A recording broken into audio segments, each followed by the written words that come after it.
Hey, salut toutes et à tous, comment c'est que ça va bien? Aujourd'hui on se retrouve pour une nouvelle vidéo qui a pour but de vous montrer comment faire pour retirer des backgrounds, donc des fonds d'image monocouleurs. Donc par exemple, comme vous pouvez le voir sur cette image où il y a écrit subscribed avec en fond du vert. Nous imaginons on veut l'intégrer dans une vidéo ou dans un autre montage d'image. Par exemple dans Photoshop, et ben on aimerait bien détourer tout ce fond là.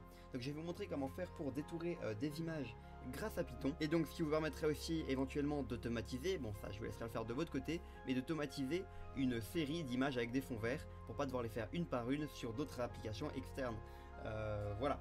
Donc je vous conseille d'installer PyCharm version communautaire pour avoir toutes les dépendances nécessaires à Pip pour pouvoir commencer ce tutoriel.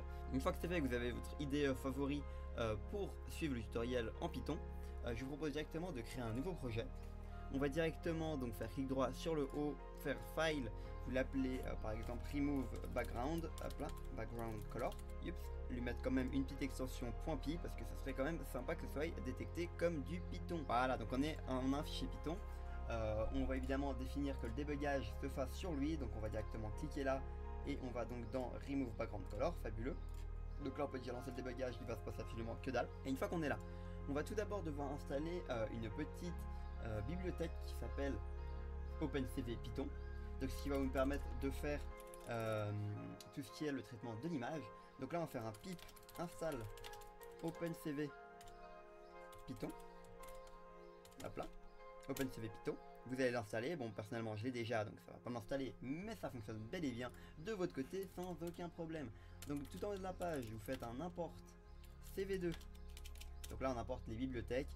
Vous allez importer aussi la bibliothèque NumPy qui va nous être utile un peu plus tard, et on nous prend spécifiquement le NP. Donc là on va directement créer une fonction qui va s'appeler remove green background, parce que là j'ai montré pour la couleur verte, mais rien ne vous empêche de, par exemple depuis un Windows Form ou une application web, de directement connecter votre script à une de ces deux là qui va vous permettre en fait de récupérer avec une pipette la couleur en question, mais pour notre cas on va le faire en vert uniquement. Vous pourrez le faire plus tard. Franchement c'est pas si sorcier que ça, mais ça pourrait être un peu trop long pour une vidéo YouTube. Donc je vous montre la base et vous pourrez l'améliorer. Donc dans Remove Background on va mettre en premier lieu le dossier de l'image par défaut et le dossier final, donc le output path, là où l'image devrait atterrir. Donc ça va être une fonction que vous pourrez appeler donc dans vos différentes applications, comme je vous l'ai dit, dans Windows Form ou bien du web. Et donc là on fait directement les deux petits points parce que c'est une fonction. On va donc maintenant charger l'image. Donc pour charger l'image on fait vous déclarez une variable est égale cv2.imageRead, donc imread. On met l'image path, donc là où elle se situe. Dans notre cas vous la mettez où vous voulez, c'est pas très important. Ensuite on fait une vérification, donc si jamais elle n'est pas là on va afficher une petite erreur. C'est juste pour qu'on soit au courant de nos bugs. Donc on fait un raise value error, hop là, ça nous indique l'image n'est pas chargée, hop là, l'image n'est pas chargée, fabuleux. Maintenant qu'on en est là, on va directement convertir l'image en espace de couleur HFV. Donc là ce qu'on fait c'est on fait HFV est égal cv2.cvt color, et on met à l'intérieur l'image, on met le cv2.color bg2h, c'est celui-là, c'est le premier, nous c'est le HFV qu'on veut. Voilà, ensuite on va définir les limites de couleur, donc en gros ça va être la plage entre quoi et quoi on décide de les supprimer. Du coup le plus petit, donc le lower green, hop là, le green le plus faible va être égal à np.array, donc la plage des couleurs en HCV, donc ça va être du 35, 40, 40 pour le minimum. On fait pareil pour le plus gros, donc là le upper green il va être égal à np.array, et on met donc en paramètre le maximum du vert que nous voulons supprimer si jamais l'image en contient. Donc là on fait directement la même chose, sauf que là on va mettre des valeurs un peu plus hautes pour que ça soit compris entre les deux. Donc là on va mettre de 55 voilà, RGB, donc green et blue, fabuleux, 55 encore une fois, et on va mettre 85 pour ça, hop là, pour le rouge. Voilà, ça permet quand même d'aller dans des tons assez élevés. Ensuite on va créer un masque. Donc pourquoi est-ce qu'on va créer un masque? Ça va être en fait pour soustraire ce qu'on a retiré à l'image principale. Donc on fait un masque est égal à cv2 est égal cv2 in range de quoi, de hcv et de lower green et upper green. Une fois que c'est fait, on va inverser le masque, donc on fait un masque inv qui va être égal à cv2.bitwise not et on met le masque not et on met le masque à l'intérieur, donc masque, nickel. Donc là on a inversé. Ensuite on va extraire le premier plan, donc foreground, fabuleux, est égal à cv2.bitwise encore une fois, sauf que là c'est end, et on met image masque est égal masque inversé est égal masque 1, fabuleux. Ensuite de ça on va ajouter le canal alpha. Donc canal alpha, à quoi ça sert? Ça va être en fait ce qui va permettre à un fichier PNG d'être transparent. Donc en gros canal alpha c'est la transparence. Donc on va prendre BGR, on va leur donner à tous trois la possibilité d'être transparente, donc cv2.split foreground. Une fois que c'est fait, on fait donc le alpha est égal np.where masque inversé. Donc là on définit ce qui ne doit pas être visible, 0,255.astype np.iuint8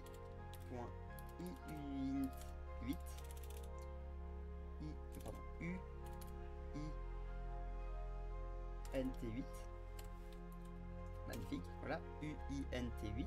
Maintenant qu'on est là, on va rajouter le RGBA qui est égal à cv2.merge et qui prend en paramètre donc les trois variables qu'on a fait juste avant, B, G, R et alpha, donc la quatrième couche, qui va nous permettre ensuite de convertir en fichier donc PNG.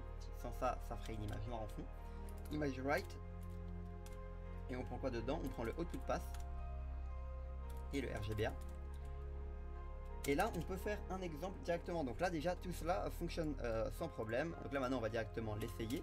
Du coup, on va l'appeler en dessous, remove green background. On doit mettre les répertoires.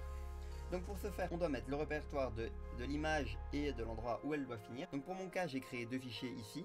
Donc on a image et image output. Donc comme vous pouvez le voir, c'est bel et bien vide. Le image output ne possède aucune image. Et là, on a juste cette image-là qui est l'image qu'on aimerait retirer le fond vert. Donc on aimerait retirer le fond vert. Voilà. Donc là maintenant, qu'est-ce qu'on met? Maintenant, on va mettre le chemin d'accès. Donc je vous laisse aller regarder le vôtre. Moi, je vais copier-coller le mien. Voilà. Donc j'ai le premier chemin d'accès. Faites bien attention de mettre les slash à l'envers, ça peut poser problème si vous ne le faites pas. Par défaut, il me semble que c'est dans l'autre sens, le slash. Mettez votre image et ensuite vous mettez l'image de conversion. Donc l'image de conversion, c'est l'endroit où vous voulez le poser et vous n'oubliez pas de mettre PNG à la place de JPG. Donc vous copiez, je vais copier de mon côté aussi, vous collez, voilà, nickel, on colle ça, hop là. Et une fois qu'on a ça, on peut directement tester. Donc vous vérifiez bien d'avoir le output d'entrée et de sortie. Évidemment, c'est paramétrable, hein. Vous faites un input au départ du nom de l'image en prenant un dossier fixe ou un dossier que vous aurez sélectionné, par exemple depuis Windows Form ou depuis un site web. Donc là, on va directement tester. Je vais lancer ça. On lance le petit débogage et on va directement regarder. Il y a une erreur. Donc le output path a un problème. On va vérifier pourquoi. Parce que j'ai oublié une virgule ici. N'oubliez pas la virgule et on va relancer ça tout de suite. On regarde maintenant ici et vous la voyez bien, ça vient d'apparaître. Est-ce que ça a marché? Bel et bien. On peut aller faire une vérification. Rendez-vous sur le site de Photopea par exemple. Photopea qui est un Photoshop version plus ou moins gratuite. Vous allez ici. On va drag and drop une image random. Voilà, pour mon cas j'ai mis la même image, l'image verte. Et on va drag and drop maintenant l'image que vous venez de faire pour voir si elle passe bien par-dessus et qu'elle n'ait pas un fond noir par exemple. Et donc là on peut vérifier qu'il est bien ici, qu'il n'y a pas de fond vert. Donc la suppression du background vient bel et bien d'être faite. Et maintenant vous avez une possibilité infinie de retirer les backgrounds sans passer par une application de retouche photo. Et tout cela de manière automatisée. Vous pouvez très bien décider de faire une boucle while sur votre projet afin de automatiser le retirage de tous les fonds. Voilà. Sur ce, j'espère que la vidéo vous aura plu. Si c'est le cas, n'hésitez pas à vous abonner, liker, partager la vidéo. On se retrouve très bientôt pour de nouvelles vidéos. Merci à tous. Ciao ciao.